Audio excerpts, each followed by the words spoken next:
Olá, primeiro eu peço desculpa porque ontem era 4 de junho e eu falei 4 de maio. Realmente eu acredito que isso quebra a credibilidade do vídeo, uma vez que eu não dou nem a noção exata do tempo correto. Hoje é sexta-feira, 5 de junho. E eu não podia até esquecer que era junho, porque é o mês que o Arthur completou um ano no dia 1º, né?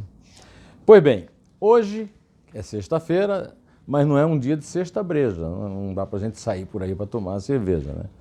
Então, ainda em plena pandemia, o pico, tudo indica que não aconteceu ainda, eu venho aqui dizer a você que eu não estou aqui para passar o pano em ninguém. Eu estou aqui para contar o que eu sei e o que eu penso. Quem não ficar satisfeito com isso, paciência, né? Por exemplo, quando eu disse que o Trump tinha caído em si em relação à pandemia nos Estados Unidos, vários, e principalmente um que sempre dizia que era meu fã e tal, você fez fake news, o Trump não falou nada disso. Aí me mandou uma série de tweets do Departamento de Estado, todos velhos, e que já tinham perdido completamente o sentido, porque o Trump tinha mudado de opinião e tinha dado uma entrevista exatamente como eu falei que tinha acontecido, voltando atrás na questão do isolamento social. Pois bem, para vocês verem, até hoje ninguém me pediu desculpa por ter exigido que eu me retratasse por ter mentido para todo mundo, contando o que o Trump não tenha dito. Então eu vou dizer o que o Trump disse. O Trump disse, e eu vi o Trump dizendo. E eu entendo o inglês, mal, mas entendo. E foi traduzido embaixo. E ele disse, e eu ainda copiei do noticiário e imprimi aqui para dizer para você. Se você olhar para o Brasil, eles estão passando por dificuldades. A propósito, eles estão seguindo o exemplo da Suécia. A Suécia, entre parênteses, que o Bolsonaro diz a Suécia, o sucesso que foi a Suécia. Agora, o Donald Trump não é o grande ideólogo do Eduardo Bananinha, do Carlos Bolsonaro, do Flávio e do Jair. E aí? O que dizer disso aqui, ó? A Suécia está passando por um momento terrível. Palavra de Donald Trump. Se tivéssemos feito isso, teríamos perdido 1 milhão, 1,5 milhão, talvez até 2 milhões ou mais de vidas. Na época que houve que eu tinha feito fake news, ele tinha falado exatamente isso, porque foi o que disse o Anthony Fauci, o especialista lá, o epidemiologista que ele ouve.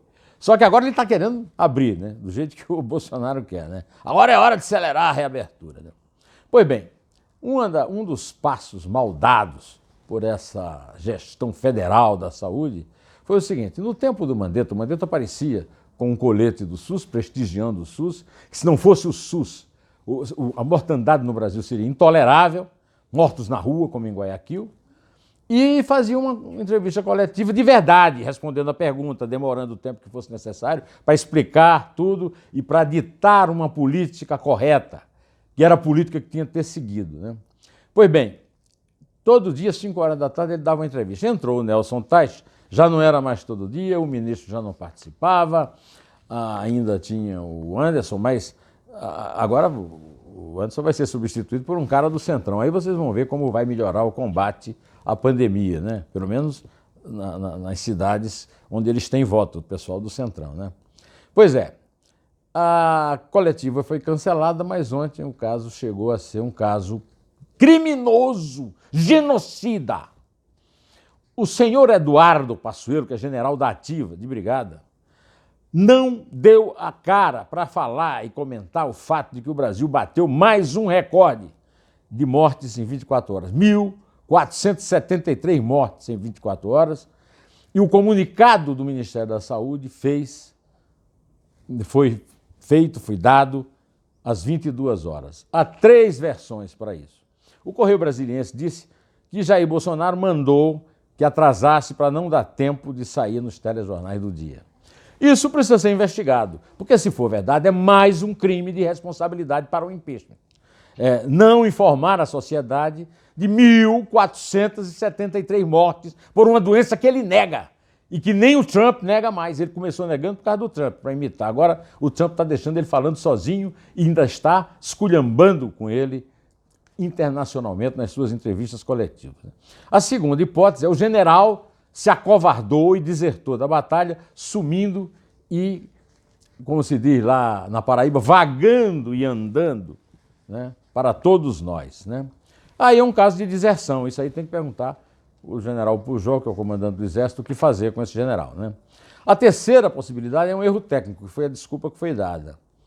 Aí é incompetência. Incompetência como se resolve? Demitindo. Ah, mas vai demitir o terceiro ministro no meio de uma pandemia? Não, não era para ter demitido nem o primeiro, mas foi demitido. Né? Aliás, no site do Exército tem uma frase de Napoleão Bonaparte, um militar que algumas pessoas lá no Exército que sabem ler admiram. Né? O Napoleão disse que um exército marcha sobre o seu estômago. Eu não estou falando do fato do estômago, o ventre do general Pazuello merecer uma mudança do sobrenome dele para Pansudo. Mas eu estou falando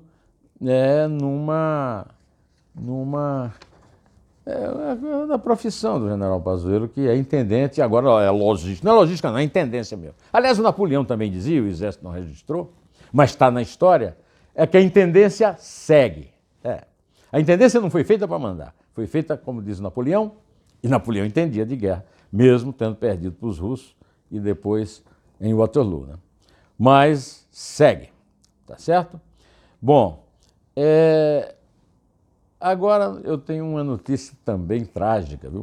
O senhor Valderi Rodrigues, secretário especial de Fazenda no Ministério da Economia, mandou para o Diário Oficial uma portaria na qual transfere 83 milhões e 900 mil reais da Bolsa Família de famílias nordestinas para a Secretaria de Comunicação do senhor Fábio Weingarten. O Fábio Weingarten foi descoberto aí nessa investigação sobre fake news, na verdade mentira, porque 2 milhões de anúncios em 38 dias foram pagos por estatais e autarquias para sites, até sites pornográficos. Mas aqui eu diria, como disse o Reinaldo Azevedo ontem no seu programa da Band News, né? É uma vergonha para os sites pornográficos retransmitirem propaganda bolsonarista, mesmo que seja paga com dinheiro meu e seu. Talvez principalmente por isso, né? Pois é, neste dia, hoje, Bolsonaro prometeu, isso é para os que estão dizendo que eu estou repetindo o mesmo vídeo todo dia, né? O Bolsonaro prometeu recriar o Ministério de Segurança Pública até o final de 2020. E essa é mais uma tática diversionista para todo mundo esquecer o recado do Trump e o desempenho pior do que sofrível, medíocre, assassino, genocida do governo federal no caso da pandemia, né? Pois bem, só que isso aqui tem um fim. É o seguinte, é colocar lá um tal de Alberto Fraga, que foi quem indicou o petista Augusto Aras para fazer o trabalho que ele está fazendo lá de puxar o saco do Bolsonaro na Procuradoria-Geral da República, e esse cara vai ser o comandante das milícias populares, das polícias militares dos estados. Vai ser uma sedição contra os governadores, porque as polícias militares obedecem aos governadores, embora também tenham conexão com as Forças Armadas desde a época da ditadura militar, por lei, né? Bom, hoje é sexta-feira e eu tenho orgulho de participar da página de opinião com um artigo quinzenal, uma quarta-feira sim, quarta-feira não, e hoje a página estava para me orgulhar mesmo não participando dela. O primeiro é um artigo de Flávio Tavares. O Flávio Tavares é autor de um livro, Memórias do Esquecimento, a respeito dos porões, da tortura e do combate do Exército Nacional na literatura militar contra os guerrilheiros, um bando de garoto desarmado e sem juízo que tentaram derrubar a ditadura armada, né? E o Flávio, esse livro foi considerado por Ernesto Sábato, um dos maiores gênios da literatura argentina, quando o Fábio foi lançar lá em Buenos Aires, o Memória da Casa dos Mortos, que é o maior clássico de livro de prisão, que foi escrito por Fyodor Dostoiévski, na América Latina. O Flávio escreveu um artigo chamado O Fantasma Sempre Presente e Atual. E fala nesses arreganhos nostálgicos da ditadura de 64, por parte dos fascistoides, que eu não digo que são fascistas, porque seria uma promoção, né? A senhora Sarah Winter, né? E ao deputado Douglas Silva, né? E a outros fascistoides. São apenas imitadores de fascistas, como o próprio Bolsonaro, andando a cavalo, como fazia o Mussolini, citando frases que às vezes são atribuídas ao Mussolini e nem do Mussolini são, né? Então o Flávio trata disso e abre o artigo dele dizendo que nunca houve no Brasil algo tão despudorado, nem sequer em 1964, quando se pregava a derrubada do governo para preservar a democracia. O artigo do Flávio é fabuloso, só que, para ser mais preciso, eu digo o seguinte: esses caras nem nostálgicos de 64 eles são nostálgicos do frotismo, do golpe fracassado do general Silvio Frota, quando morreu Manuel Fiel Filho, nos porões do DOI-CODE, na rua Tutóia, em São Paulo, e o Geisel demitiu o general Ednardo Dávila Mello, que era o comandante do 2º Exército, e o general Silvio Frota não queria demitir, ele demitiu o general Silvio Frota. O general Silvio Frota insistiu que queria ser o sucessor do Geisel, apoiado por uma facção grande no Exército, e o Geisel topou a briga e ganhou, e o Frota saiu levando com ele os seus adoradores. O coronel Brilhante Ustra, torturador e assassino, que o Bolsonaro venera como se fosse um santo. O Major Curió, que um dia desse o Bolsonaro levou lá para o seu gabinete, prestou homenagem numa cadeira de roda, que ninguém me contou, eu vi o Major Curió contando para garimpeiros que ele assassinou 5 guerrilheiros do PCdoB, nus, famintos e desesperados e, claro, que apavorados. O cara desarmado, com o outro com uma pistola. Tá cheio de macho corajoso nessa turma aí, tudo armado, contra gente desarmada, né?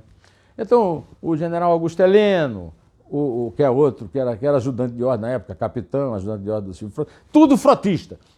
O Ernesto Geisel, que passou a perna neles, disse, e eu já citei aqui, mas só vou dizer que ele disse isso, 2 vezes, que o Bolsonaro era um mau militar.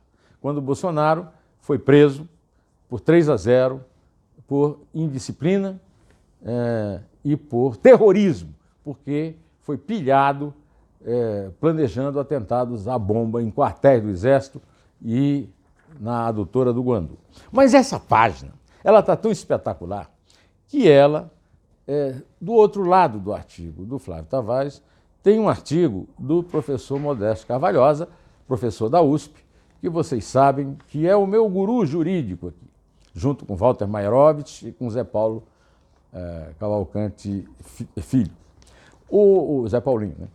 O doutor Modesto foi envolvido numa cilada, numa armadilha, da qual eu também fui envolvido. Os bolsonaristas estão usando o que eu falei no Roda Viva, que eu não confiava no Supremo Tribunal Federal, para poder me dizerem que eu não estou autorizado a elogiar agora o Supremo Tribunal Federal. A mesma coisa fizeram com o doutor Modesto Carvalhosa.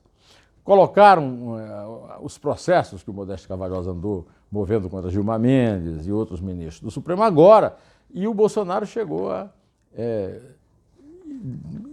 informar, vazar, queria convidar juristas contra o Supremo, que seriam o Ives Gandra e o Carvalhosa. E o Carvalhosa, muita gente perguntou, o que é que houve com o Carvalhosa? Não, o Carvalhosa continua sendo o que sempre foi, como eu.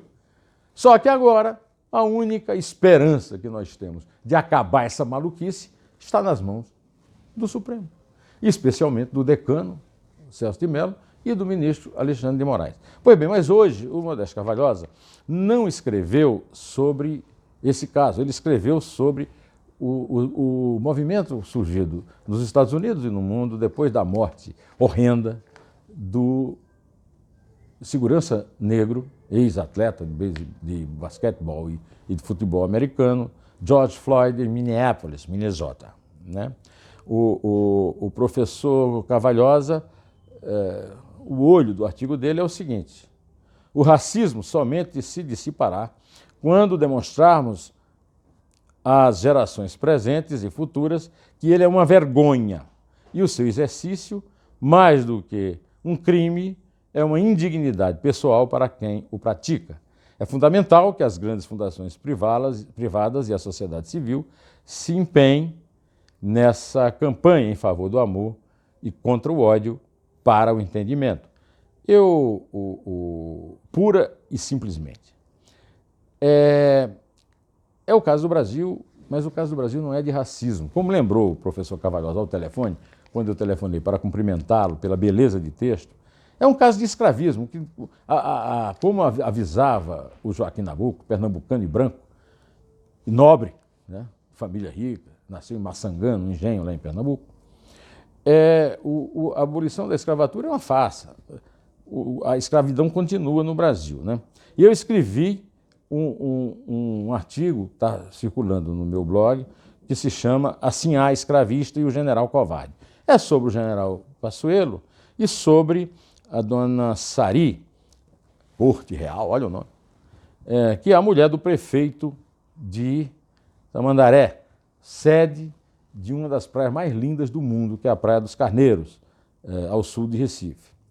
Pois bem, o filho da empregada dessa senhora, a Mirte Santana, o Miguel Otávio, de 5 anos, foi conduzido até o elevador e a senhora, dona Sari, ela apertou um botão que se sabe é que o menino foi até o 9º andar, subiu, como um bom peralta que era, no equipamento de ar-condicionado e de lá caiu de 35 metros no 9º andar.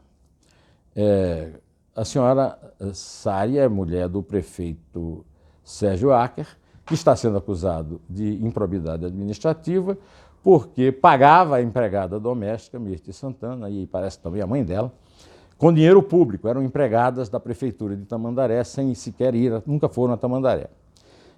Ela mesma confirmou isso. Pertence ao Partido Socialista Brasileiro, é de esquerda, o sujeito é de esquerda, e a dama também deve ser de esquerda. E pagou R$20 mil de fiança pela morte do menino, muito barato, não?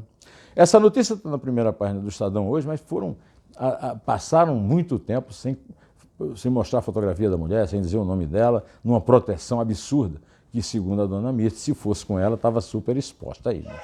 Mas o meu amigo Magno Martins, que tem um blog corajoso e competente, deu todos esses detalhes que eu falei. Hoje, na primeira página do portal do Estadão, tem também outra notícia. Isso me fez chorar. A Isabel e eu choramos quando vimos essa notícia. Outra coisa que me fez chorar foi o meu amigo Mário Tatini, que morreu depois de estar muito tempo doente e deixou órfão o meu amigo Fabrício. A foto dos dois estão na capa do portal do Estadão e é um lugar que eu sempre ia para comer um prato que a Isabel adora, que é o espaguete al formaggio, que é um macarrão feito dentro de um queijo italiano, né? E também porque eu sou louco por uma sobremesa que a minha mãe chamava de chá de ovos e que eu aprendi a comer lá na Itália com a minha filha, chamado zabaione. Então o zabaione do Tatini, lá nos Jardins, é fora de série. Eu dedico hoje e a semana inteira ao herói, o nosso George Floyd brasileiro, Miguel Otávio Santana, e ao meu querido amigo Mário Tatini. Direto ao assunto. Em pé. Só a verdade nos salvará.